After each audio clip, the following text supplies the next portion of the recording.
Le grand effet de la découverte de Paul au sujet du Seigneur Jésus sur la route de Damas était non seulement de lui révéler le fait de sa qualité de fils, mais d'élever Christ hors du temps et de le placer avec le Père avant les temps éternels. Peut-être que pour le moment cela ne semble pas être très saisissant, mais c'est une étape très grande vers ce que le Seigneur veut nous dire. Le Christ a été élevé hors du temps. Le Christ du temps, c'est-à-dire sa venue dans ce monde en un temps donné, devient quelque chose comme une parenthèse. Ce n'est pas la chose principale. C'est la chose principale si nous regardons le tout à la lumière de la chute et du besoin du rétablissement. Mais ce n'est pas la chose principale du point de vue divin à l'origine. Je désire que vous saisissiez ceci, parce que c'est à ce point que nous entrons dans la plus grande de toutes les révélations qui nous ont été données au sujet du Seigneur Jésus. L'effet de son expérience sur la route de Damas,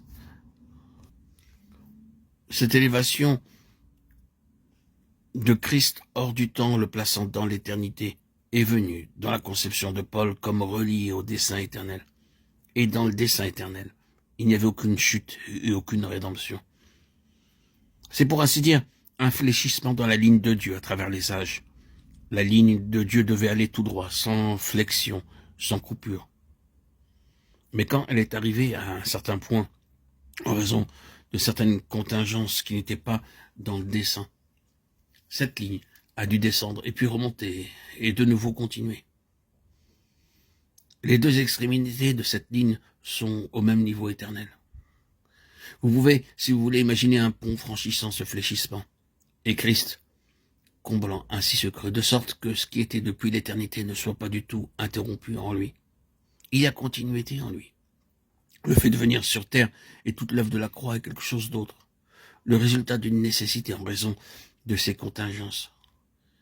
Mais en Christ, d'éternité en éternité, le dessein est ininterrompu, sans brisement, sans flexion. Il n'y a aucun hiatus en Christ. Ceci est arrivé pour être lié au dessein. C'est l'un des grands mots de Paul, selon le dessein éternel qu'il s'est proposé en Christ, Jésus notre Seigneur. Éphésiens 3:11. Appelé selon son dessein. Romains 8:28. Ce sont des conceptions éternelles de Christ, et ce dessein et ses conseils divins ont été liés à l'univers et à l'homme en particulier. Traversons ce pont pour un moment en laissant l'autre point à l'écart, car je désire que vous notiez le cours que la lettre aux Éphésiens prend. La lettre commence par l'éternité, elle indique beaucoup de choses qui étaient avant que le monde fût, et revient à ce point. Juste entre deux, elle parle de la rédemption, mais ne parle jamais de la rédemption tant qu'elle a l'éternité passée en vue.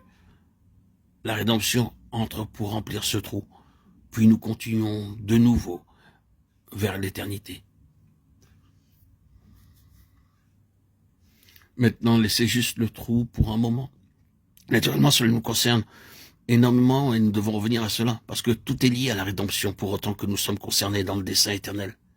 Mais laissez cela pour le moment et tournez votre attention dans cette haute direction. Il est annoncé et clairement que le plan entier de Dieu sans rédemption a été rendu complet dans ses conseils éternels concernant son Fils Jésus-Christ, et que dans ce plan, les âges ont été créés, la plénitude des temps est l'expression utilisée. Vous pouvez voir la création des âges en Christ, par son moyen, selon le dessein éternel de Dieu, qui est de réunir toutes choses en lui. Non seulement toutes choses de notre petite vie, de notre salut individuel, mais toutes choses d'un vaste univers, comme une révélation de Christ. Tout étant amené par révélation à la compréhension spirituelle de l'homme, et l'homme y étant introduit. Le Christ est élevé hors du temps, et le temps, dans toute la mesure où Christ était concerné, a seulement été lié à l'éternité par la nécessité de la rédemption en vue du dessein éternel. Tout ce que Paul a vu concernant Christ dans son dessein éternel, qui est à la fois éternel, universel, vaste et infini, concerne tous les croyants. En lui, Dieu nous a élus avant la fondation du monde pour que nous servions à célébrer sa gloire dans les âges à venir. Éphésiens 1:4-12. Les croyants sont élevés hors du temps et il leur est donné une signification bien au-dessus de tout ce qui se trouve ici-bas.